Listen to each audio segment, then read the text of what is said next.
Կարծես թե հերքվեց Հայաստանում տարածված այն համոզումը, թե հնարավոր չէ, որ օլիգարխը դառնա ընդդիմություն։ Օլիգարխին փաստորեն կարող են մղել դեպի ընդդիմություն։ ԲՀԿ խորհրդաժողովում Գագիկ Ծառուկյանի ելույթի զգուշացումը, թե կարող են 100 հազարավոր մարդկանց հանել փողոց եւ ոչ ոք չի կարող ասել, թե ինչ կլինի արդյունքում։ Մի բան է հստակ, դա կլինի անկառավարելի հզոր ալիք, ներքաղաքական լարվածությունը հասցրեց բարձրակետին եւ ՀՀԿ-ի հակադարձումը անգամ անձնական վիրավորանքների եւ փաստորեն քաղաքական հաշվեհարդարի հրահանգն էին։ Կատարվածի մասին զրուցելու ենք Ազատություն ռադիոկայանի տեսակետների խաչմերուկ հաղորդաշարի այսօրվա հյուրերի ՀՀԿ խորհրդարանական խմբակցության քարտուղար Գագիկ Մելիքյանի եւ Հանրապետություն կուսակցության քաղխորհրդի անդամ Սուրեն Աբրամյանի հետ։ Ես տեղեկացնեմ կամ ավելի շատ մեր ունկնդիրների համար, որ մեր կուսակցության թեման սկզբնապես ծրագրված էր, որ այլ պետք է լինի, պետք է խոսեինք Հանրապետությունում ծավալված մասնավորապես բռնությունների մասին, սակայն ՀՀԿ-ի 5 շաբթի օրվա հավաքը կտրուկ փոխեց ներքաղաքական իրավիճակը։ Մի հատված լսենք այդ նիստում Սերժ Սարգսյանի ելույթից, հետո անդրադառնանք։ Հարգելի գործընկերներ, ստեղծված իրավիճակը հաշվի առնելով, մենք ուղղակի պարտավոր ենք մի պահ կանգ առնել ու հասկանալ, թե ինչպես են քաղաքական դաշտը կրկին դարձնում զուտ քաղաքական գործիչների հարթակ, ինչպես ենք քաղաքականությունը մաքրում տգիտությունից ու գործընթացները վերադարձնում մտավոր դաշտ։ Առանց դրա շատ դժվար կլինի կանգնել զարգացման բոլոր այն մարտահրավերներին դեմ հանդիման, որոնք այսօր գոյություն ունեն։ Պարոն Մելիքյան, այսօրին շատ են այսպիսի մեկնաբանությունները, որ լավ կլիներ, որ ՀՀԿ-ն այս քաղաքական դաշտը ոչ քաղաքականներից մաքրելու գործը սկսեր առաջինը իր շարքերից, չէ՞ որ ձեր խմբակցության մեջ եւս բազմաթիվ են նման մարդիկ, ովքեր, այսպես ասենք, քաղաքական գործիչ չեն։ Նախ ասեմ, որ նախագահի ելույթում իրոք այն փաստերը եւ այն փաստարկները, որոնք հնչեցվեցին, բազմիցս նաև նախկինում էին հնչեցվում, այն առումով, որ հասարակության կողմից նման խնդիրներ բարձրացվում էին։ Սակայն նախագահի ելույթում ասեց նաև, որ այո, ես ունեմ նաև իմ մեղքի բաժինը, որ ժամանակին դրան չեմ անդրադարձել, նույնիսկ իմ գործընկերներին, իմ կուսակից ընկերներին ես բազմիցս չեմ թույլատրել, որպեսզի քաղաքականության մեջ տգիտությունը փորձեն քննադատեն կամ քաղաքականության մեջ զոռբայությունը քննադատեն եւ ընդհանուր առմամբ խոսակցությունը գնում էր երևույթի մասին, ոչ թե անձնավորված էր ի սկզբանե եւ երևույթը իրականում շատ տգեղ էր։ Երևույթը իրականում շատ տգեղ էր այն ինչ տեղի էր ունենում քաղաքական դաշտում եւ ընդունում ենք նաեւ, որ հանրապետականը ունի իր մեղքի բաժինը այդ առումով եւ ընդունում ենք մեր մեղքը, բայց դա չի նշանակում, որ մենք այս ձևով կարող ենք շարունակել։ Եվ շարունակելու տարբերակներից մեկը հենց այն էր, ինչ հնչեցվեց նախագահի ելույթում, որին համակարծիք ենք, կարծում եմ բոլորս։ Շատ լավ, այնքան էլ համակարծիք չեն, օրինակ օգտատերերից մեկը սոցիալական ցանցերի Ալեքսանդր Կալանթարյանը մի այսպեսակ կեսկատակ դիտարկում էր արել, որ ՀՀԿ-ն փաստորեն դեմ է տգիտությանն ու չափ անցնողներին, եթե նրանք ՀՀԿ անդամ չեն կամ գոնե ՀՀԿ-ի հետ կոալիցիայում չեն։ Արդարություն կա այս դիտարկման մեջ, թե ոչ։ Գիտեք, Տեկին Իսրայելյան, նախ շնորհակալ եմ հրավերքի համար, երկրորդը չնայած դուք դրա մասին ասեցիք, բայց ես մի անգամ եւս ուզում եմ փաստեմ, որ ես նախապես էի համաձայնվել ձեզ հետ, որ հանդիպմանը թեման լրիվ ուրիշ էր, այս իրավիճակի կտրուկ փոփոխության հետ կապված ճիշտ կլիներ Բարգավաճ Հայաստանի ներկայացուցիչ լիներ իրար հետ զրուցային, որտեղ չասեմ կռիվ, բայց ամենայն դեպս այս խնդիրը երկու ստեկ են հասարակության առջև դրել, այդ ավելի ճիշտ առարկայական իրանց խոսակցությունը կլներ, քան թե իմը։ Սա իմ թեման չի, բայց բոլոր դեպքերում ես ասեմ։ Բոլոր դեպքերում ասեմ։ Իմիջիալոց մեր կուսակցությունը եւ հատկապես Արամ Զավենի Սարգսյանը վերջերս ունեցել է այս մասին խոսել ենք, մենք բոլորն էլ գիտենք, չծանրաբեռն են մեր մոտեցումները եւ իշխանությունների նկատմամբ եւ այդ երյակի նկատմամբ զուտ քաղաքական դաշտի մաքրման գործընթացը այն չափով, ինչ չափով որ դուք ասեցիք, բոլորի կողմից էլ ընդունվել են ու դա ճիշտ էր ու վաղուց պետք է արվեր եւ այդ առումով ես նաեւ համաձայն եմ, որ այստեղ առաջին հերթին իշխանությունների մեղքն են, հատկապես մենք գիտենք ոնց է այդ ամեն ինչը ստեղծվել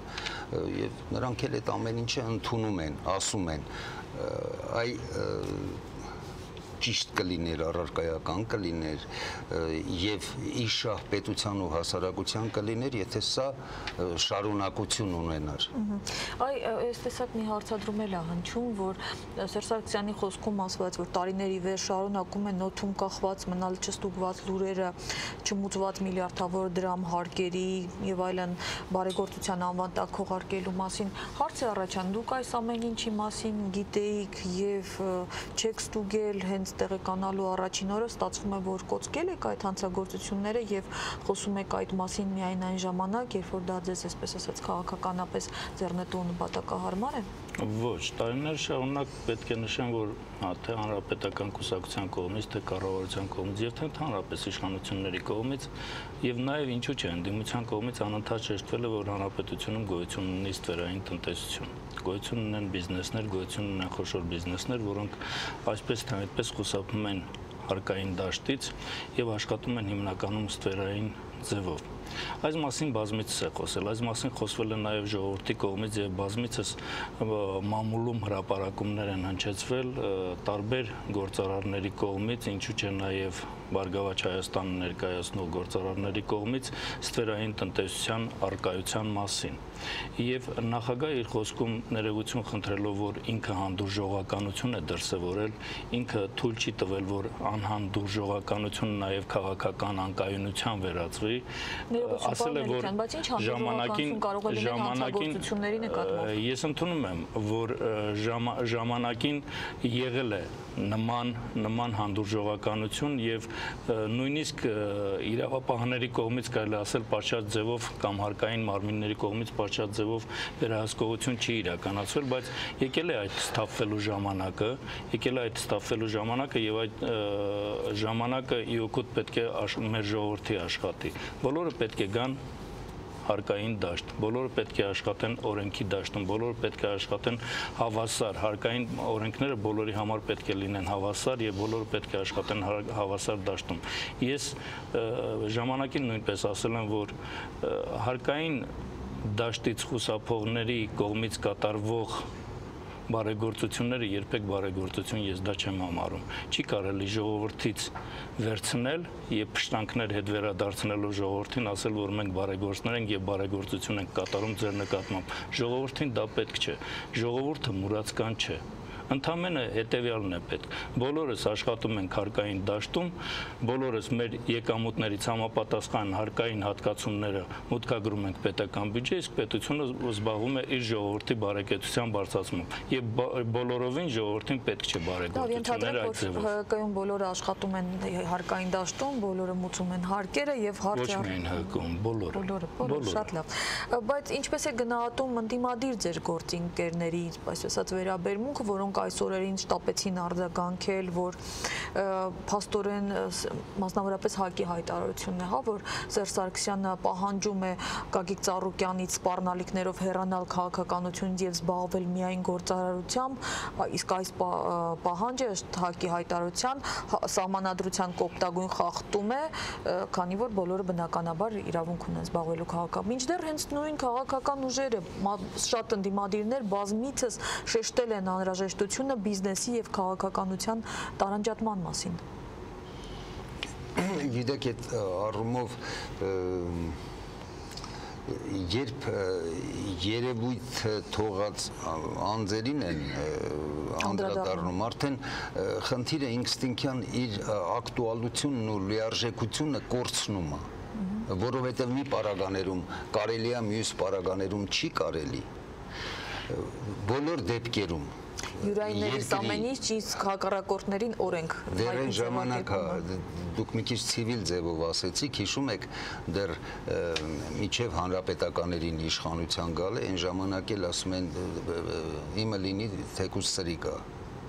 բոլոր դեպքերում ու ցավոք սրտի ամբողջ հասարակական կարծիքը նա է, որ այդ քաղաքականությունը զզվելի ու անբարոյական զբաղմունք է։ Այն դեպքում, երբ որ քաղաքականությունը գիտություն է եւ պետության ու հասարակության զարգացման ուրիշ ձև ու մեթոդ, որ չեն կարողացել հնարել։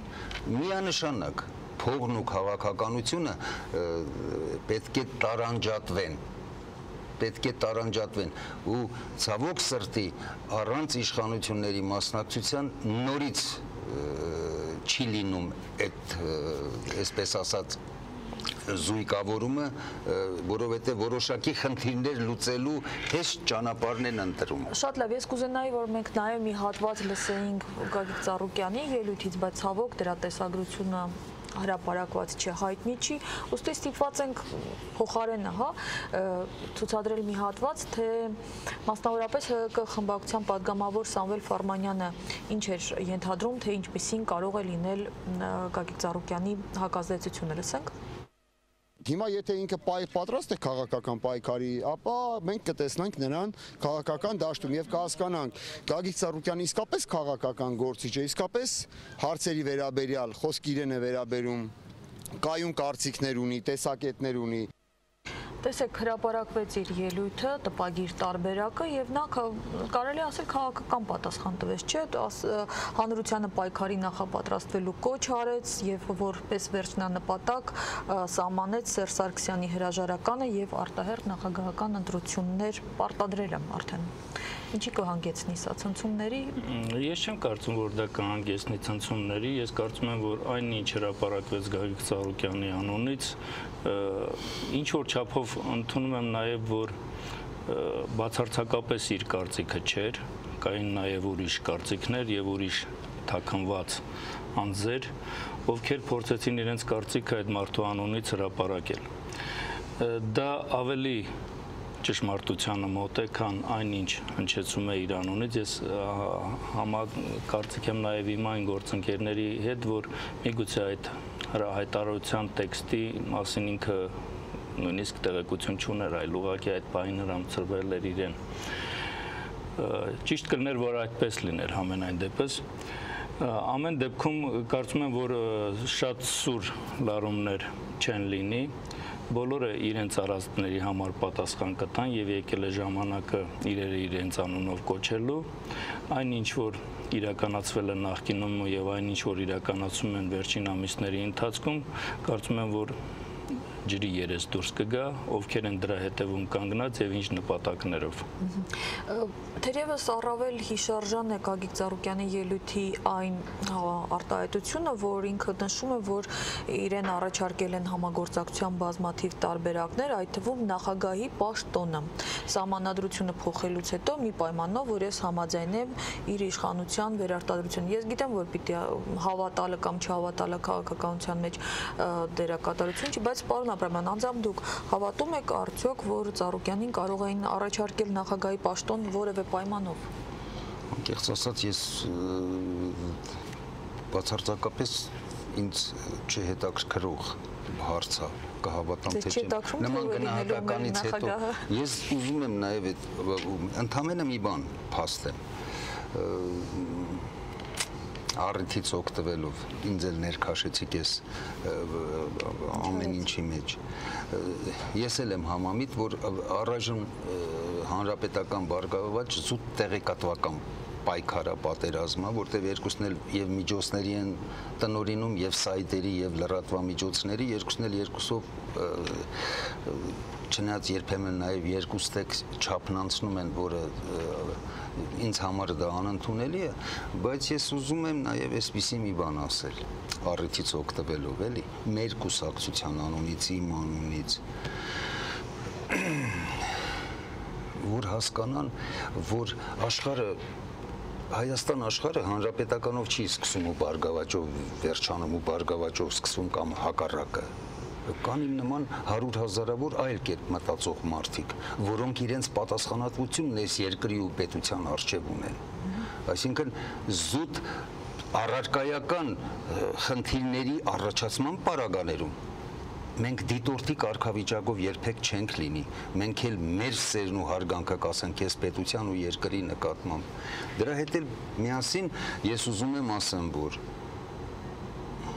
նորից առիթից օգտվելով, չգիտեմ,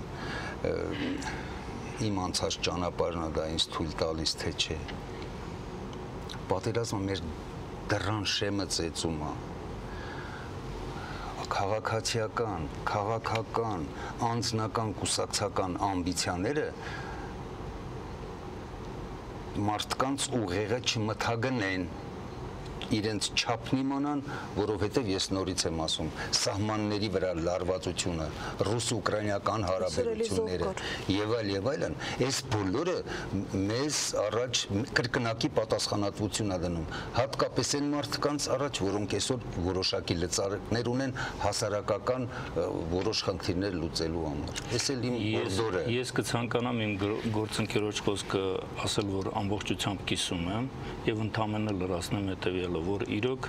արտաքին մարտահրավերներին երբեք պետք չէ գումարել այս պայմաններում ներքին մարտահրավերները եւ երկրորդ Մայդան մեզ իրականում պետք չէ։ Սա մեր ժողովրդի վիճակը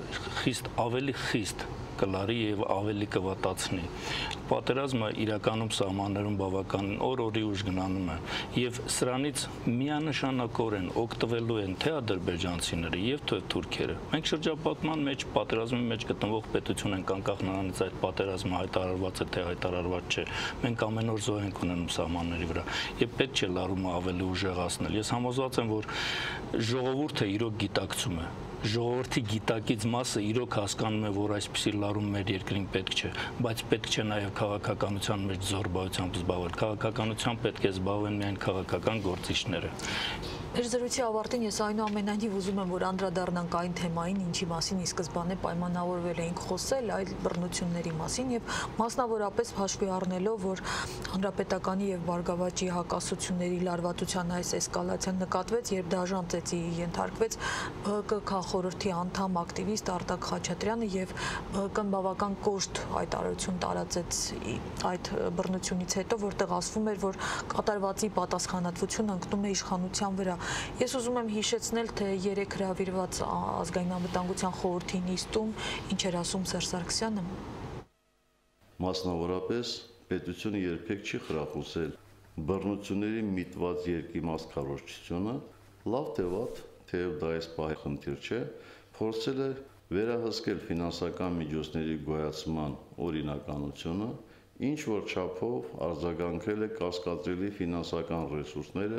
քաղաքական նպատակներով օգտագործելու երևույթին, բարբերաբար հակազդել է մասնավոր շահերի պաշտպանության համար տեխնիկական եւ կազմակերպական հնարավորությունների անհամաչափ գործածումը։ Պարոն Աբրավյան, դուք համաձայն եք, որ պետությունը իրոք երբեք չի խրախուսել այսպես բռնությունների միտված երկիմաստ քարոզչությունը։ Գիտեք, ես ուղղակի ընդհանրապես պետությունը հանգիստ թողնենք երևի իշխանությունները, երևի նախագահը դա էր ուզում ասել, պետության հասկացողությունը մի քիչ մենք բոլորս ենք միուսին պետության մեջ։ Գիտեք, ես ձեզ անկեղծ եմ ասում,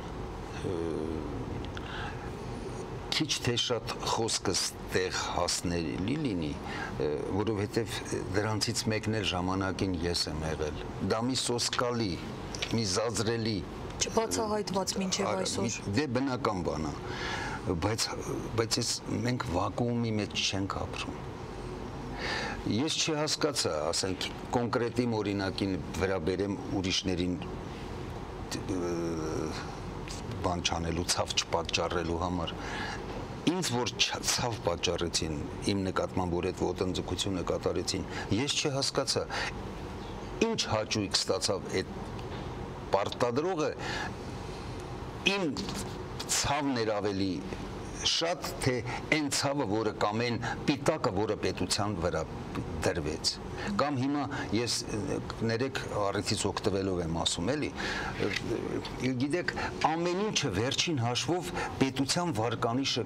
գցում է։ Առաջին հայացքից է դա թվում, թե հեշտ ճարկ պարախնդիրը լուծելու համար, բայց դա բումերանգի նման անողի գլխին է գալիս հետագայում։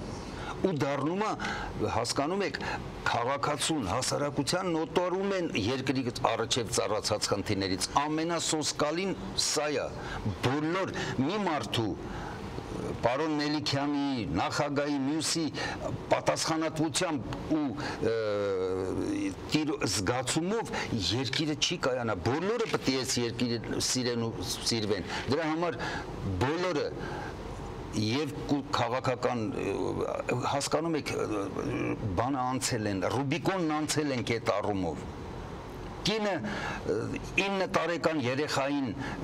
բենզինա լցնում վառում, հայրը որդուն է սպանում թաղում,